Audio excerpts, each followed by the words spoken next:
Hello, friends. Hope you're having a great Wednesday so far. It's a beautiful day out. A little off on our schedule this week, but that seems to be the case lately.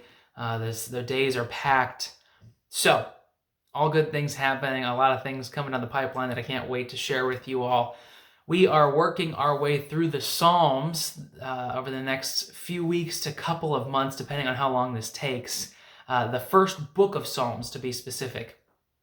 The collection of Psalms that we have are broken up into 5 distinct portions of text. And so we're going to work our way through Psalms 1 through 41 to start out, and then we'll revisit the Psalms at a later time and continue our way through. But last week we covered Psalm 1. This week we're going to go all the way through Psalm 5. And the reason being is that there are not a whole lot of passages in each of these Psalms at the beginning of the collection. So you can work your way through at your own pace, but you should be able to knock these out relatively easily. But make sure to take your time, really reflect on the text. Not going to cover Psalm 2, but we're moving right into Psalm 3 for today. And just a bit of a note here, at the beginning of Psalm 3, we have an attribution to David. The way that this works in the Hebrew is a little confusing. And you don't get this from the English text. Oftentimes you'll say a psalm of David. But in Hebrew, the word for of, the way that it is attributed, can mean a variety of different things.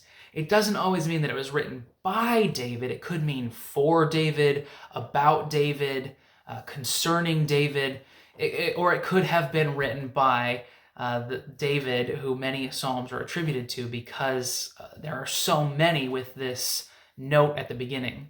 Today, we're focusing on Psalm 3, and this is by David during the time when he was fleeing from his son Absalom, who was trying to usurp his power and take over the kingdom. And I want to focus on verse 3, where David writes, "But you, Lord, are a shield around me, my glory, the one who lifts my head high." That God is the one in the following verse who answers prayer. David is surrounded by enemies, and in this case, the enemy is his own son. And he trusts God in the midst of his circumstances and says, "God, you are in control. You are the one who protects me, the one who provides for me. You alone are the glory of my life, and you will lift up my head." Now, the Psalms often have this trust in God. There are many Psalms of trust. And in this case, David takes the problems of his life to the Lord and says, "God, you are big enough to handle them. Even though I may be surrounded by my enemies, Lord, you will still deliver me in the end."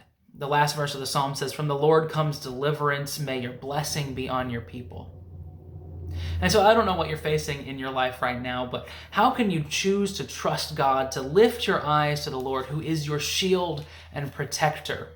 Although things may look bad right now, and although they may not get worked out in this life, God in the end will vindicate his people.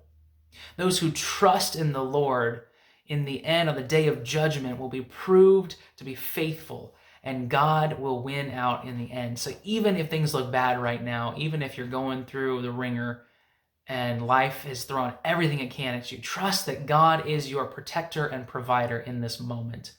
And reach out, cry out to him as the psalmist does. Thank you for joining me. I will see you on Friday for our next psalm. I look forward to talking to you then. Have a great rest of your day.